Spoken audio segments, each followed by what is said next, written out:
Hello everyone, welcome to my channel. My name is Chrissy. This is the last installment of the Battle Royale read-along.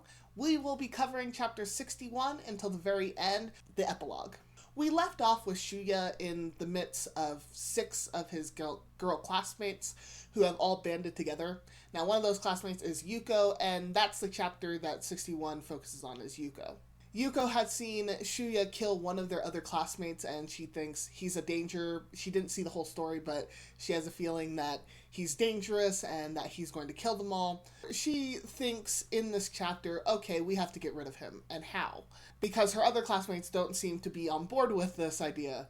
So she thinks back to what she found in her pouch, in the bag that they gave all the students. And in hers came a little vial that says extra bonus. Now you can only imagine what's in there, and we find out in chapter 62. Now as far as all the other chapters go, I actually loved chapter 62 probably the most.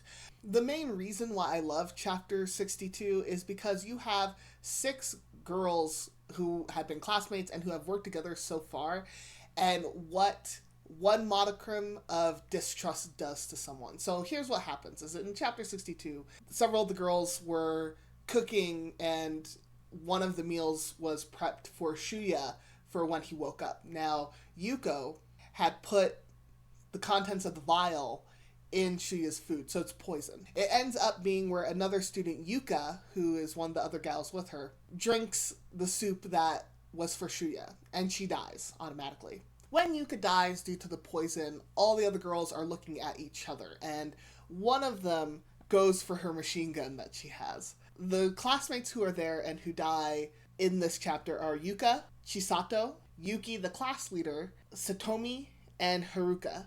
Chisato gets shot by Satomi after she pulls a gun on everyone else. Yuki is also shot by Satomi, and then Satomi shoots Haruka. And Haruka ends up shooting Satomi when Satomi is about to shoot Yuko.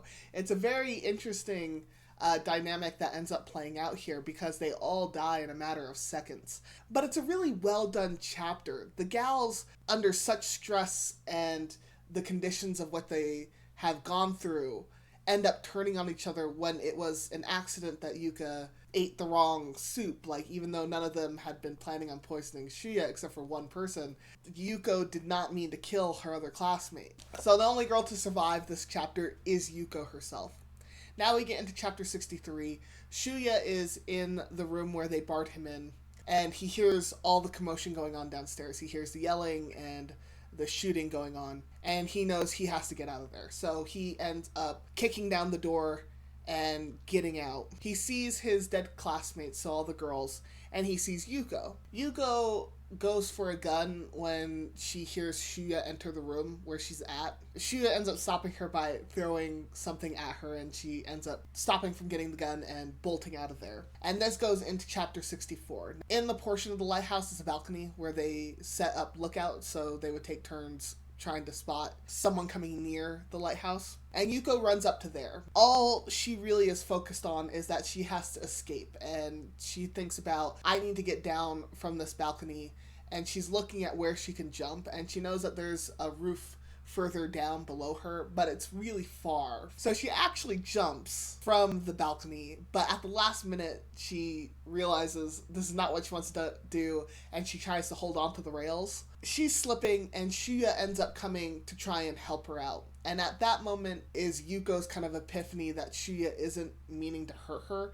He actually is just this guy that was in this situation with the rest of them. Unfortunately, Shuya can't save her, and she slips and she falls, and she dies. In chapter 65, we get Hiroki. He sees the lighthouse, but he thinks, I don't think Kayako is in there, so I'm not going to go and look. But then he hears gunfire, and he hears all this other stuff, and he ends up passing by the lighthouse and sees on the roof where Yuko has died, there's this girl, and Yuko looks like Kayako. So Hiroki makes his way to the lighthouse and goes inside, and he's looking through, trying to find the girl on the roof. He finds out that it's not Kayako, but then he ends up running into Kiriyama. And Kiriyama tries to shoot Hiroki, and Hiroki shoots back. They get into a scuff. Unfortunately, Hiroki doesn't know that Kiriyama got the bulletproof vest from one of his last victims. Kiriyama ends up stabbing Hiroki, but Hiroki manages to get away and he escapes. And this gets us into chapter 66. Out of everyone's storyline, I think I'm drawn most to Hiroki's. Like, he spent this whole time just looking for one gal. I don't know, like, at this point I was wondering, is he actually gonna make it? Is he gonna find her? And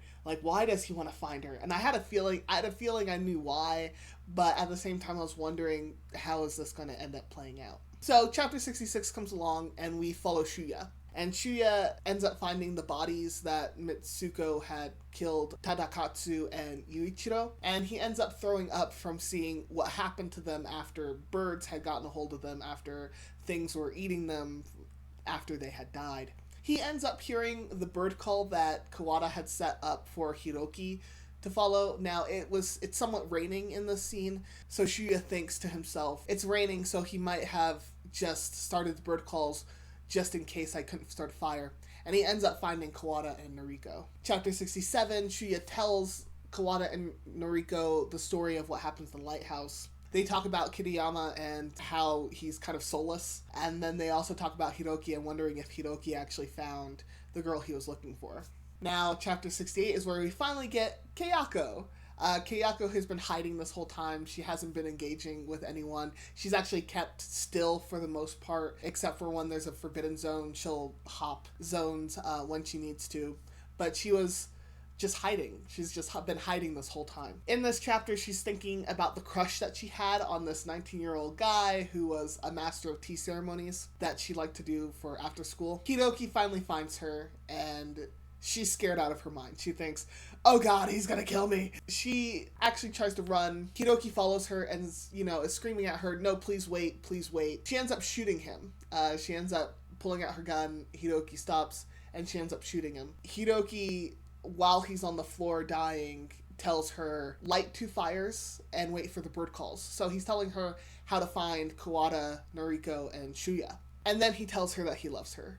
And we get some flashbacks of Kayako interacting with Hiroki and her thinking, how could I not have known all this time? And he really came to try and find me. Out of all the stories of couples and unrequited love that's in this book, I actually thought this was the best done. Before we actually get to Kayako's point of view, Hiroki had just been spending this time trying to look for her. And you get the feeling that he's looking for her because he cares for her, just because of the emotions that Hiroki had ended up going through. You know that he's not a stone-cold killer because he can't even really kill Mitsuko at the time. I just thought this was really well done.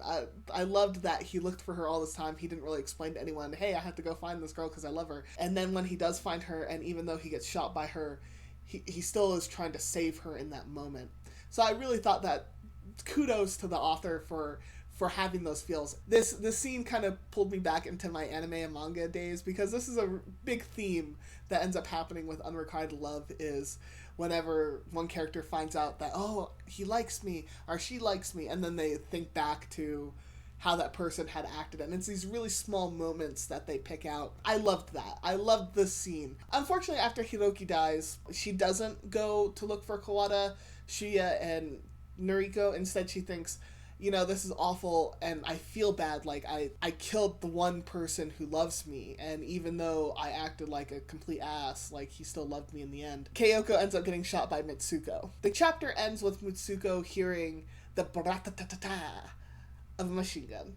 And chapter 69, we get that Mitsuko gets shot by Kiriyama in the back. Now, even though she gets shot, she doesn't go down right away. In fact, she turns around and she does her best. Like, she keeps fighting to try and kill Kiriyama as well. But unfortunately, her bullets hit him in the chest where he has that bulletproof vest on, and he ends up killing her. Now, in chapter 69, we get a look at why Mitsuko is the way that she is, why it is that she was able to kill her classmates without really remorse. She thinks back to why it is that she told Hiroki, I decide to take instead of be the one who's taken. And she ends up thinking back to all the times that she's been raped and molested. Her trust had been betrayed over and over again. So we get this this thought process from her of all the times that people had just hurt her in ways that they really shouldn't have. It's a very interesting look at Mitsuko as a character because she's given a reason why she is the way she is, and this is a theme that comes back. Kawada and Shuya had been talking about Kiriyama and Mitsuko, and they end up figuring out that Kiriyama doesn't have a reason for being the way he is,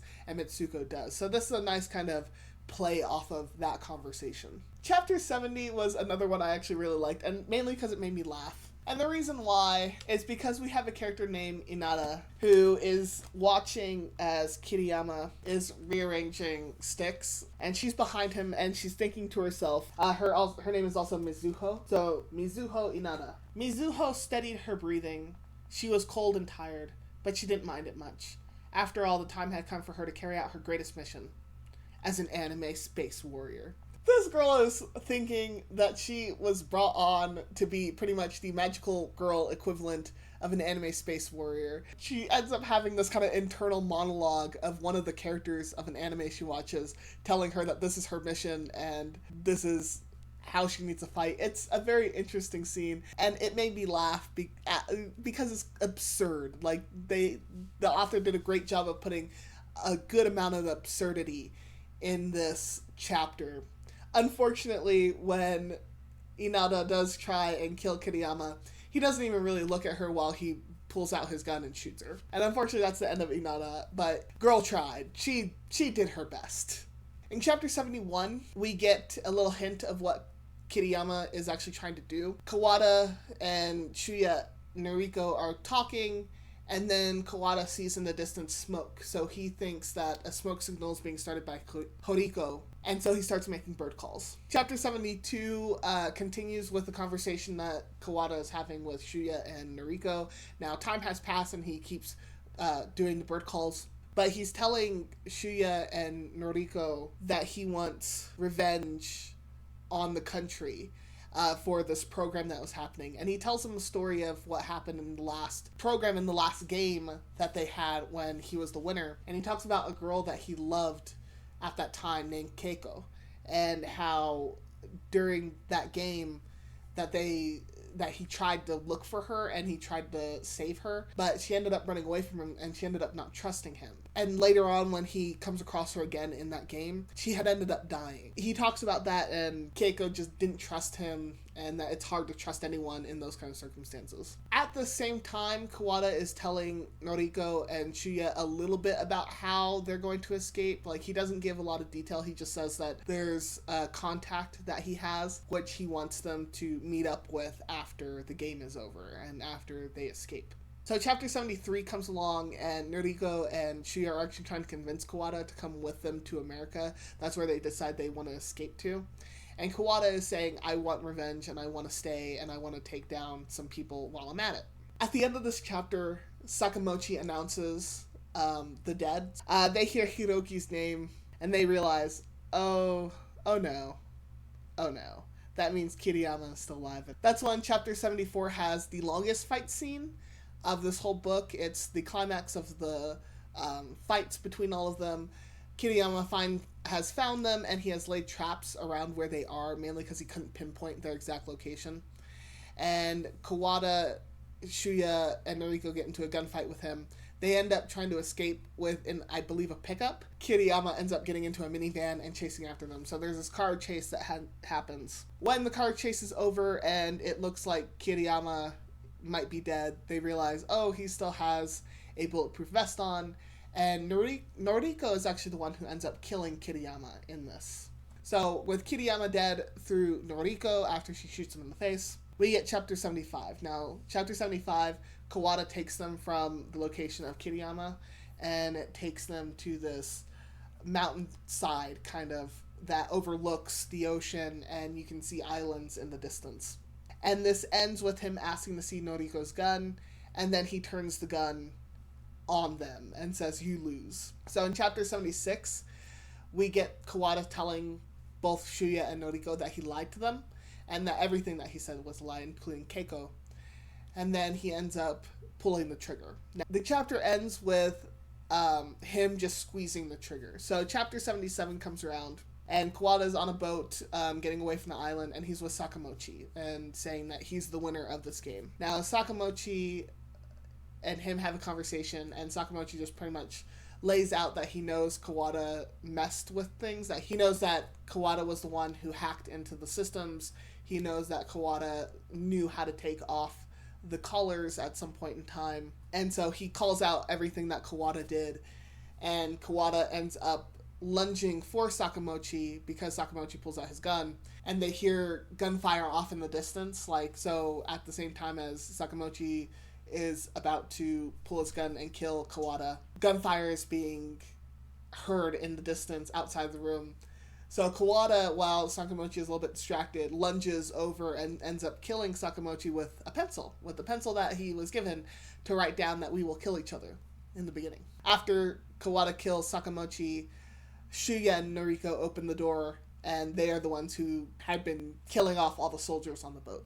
Chapter 78 comes, and pretty much everything that Sakamochi had pretty much lined out in the chapter with Kawada confirms with Shuya and Noriko, and they talk about how Kawada had shot in the air when he had pulled the gun on them, and ended up taking off their collars with a radio set that he had gotten and all that.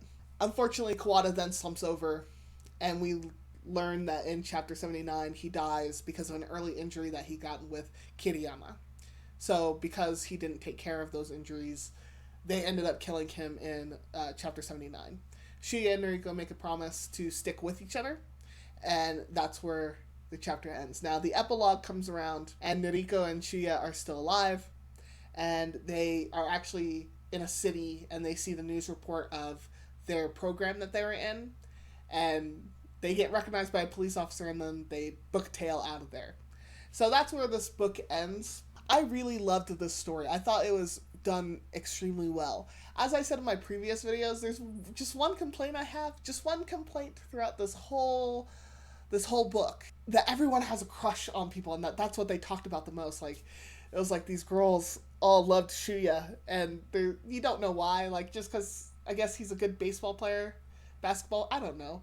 But because he's this athletic guy, I guess, and he's supposed to be good looking, all the girls love him. A lot of talk about crushes that happened in each chapter. And it's not to say that the author doesn't do well in some points with unrequited romance, because as I said, Hiroki's main storyline, what he goes through, I loved. I thought that was fantastic. And I just loved Hiroki's character probably the most. I liked Shinji a lot, and he was my favorite for a while. But then Hiroki comes around, and it's just this fantastic thing where he was best friends with Takako. He is soft-hearted enough to where he couldn't kill Mitsuko, even though she killed his friend. And he ends up finding the girl that he really liked and really loved. And he ended up dying because she shot him. So I really like that storyline the most. It was very tragic, but I just thought it was really well done. Overall, a great book to read. I'm probably going to be watching the movie really soon after this, because it's been a while since I've seen it, and I want to see the differences between them again. Because I remember when I first watched the movie, you didn't really have a whole lot of heart to the characters, especially to the side characters that were going on.